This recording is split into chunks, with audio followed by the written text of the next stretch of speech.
It's around 8 a.m. in Adre, Chad, a town on the country's border with Sudan.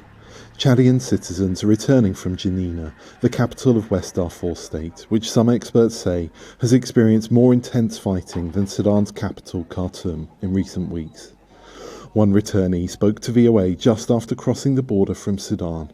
She asked to remain anonymous to protect her family's safety. It started at the beginning of Ramadan. A lot of problems. They burned the houses and killed people too.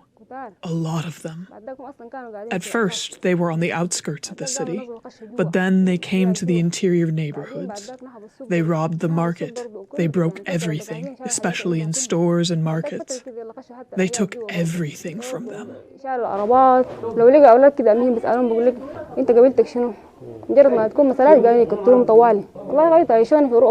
The returnees say they fled the city under the cover of darkness to avoid being shot. Moments later, horse-drawn carts carrying Sudanese refugees fleeing Geneina arrive. Sudanese refugee Abdul Anasser Abdallah Adam described how much of the city was affected by the fighting. All of it. Militants burned all the military campsites. Nothing left. Everything was destroyed and robbed. I mean, all the facilities of the city are now destroyed, starting from hospitals, police stations, schools, etc.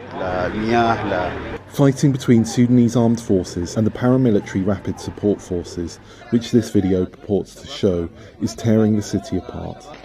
It's unclear how many people have been killed in Geneina since the fighting began. Since May 19th, the cell phone networks in the city have stopped working altogether, leading many to worry about the fate of relatives and associates still there. Mathilde Vu of the Norwegian Refugee Council say the aid group fears the worst for its colleagues in the city. West Darfur has seen very high level of violence over this past month.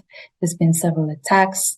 There's been complete mayhem basically in the middle of the city, with shelling of residential areas, of snipers targeting people.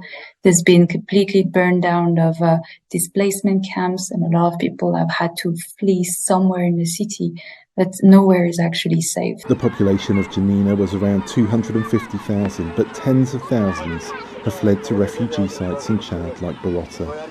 Refugees say it's dangerous to leave the city and dangerous to stay. So many people simply don't know what to do. The International Committee of the Red Cross, or ICRC, says the humanitarian situation is dire. Access to food is getting increasingly difficult. About 3 million people that were there displaced even before the current crisis. So people, they have been through a lot already, and their resilience have been weakened by all these multiple challenges. And now they are facing this new round of violence where they have to flee their homes again. Many Sudan watchers on social media complain that media attention has focused broadly on fighting in Khartoum, giving less attention to the intense fighting in West Darfur. Henry Wilkins for VOA News, Adra, Chad.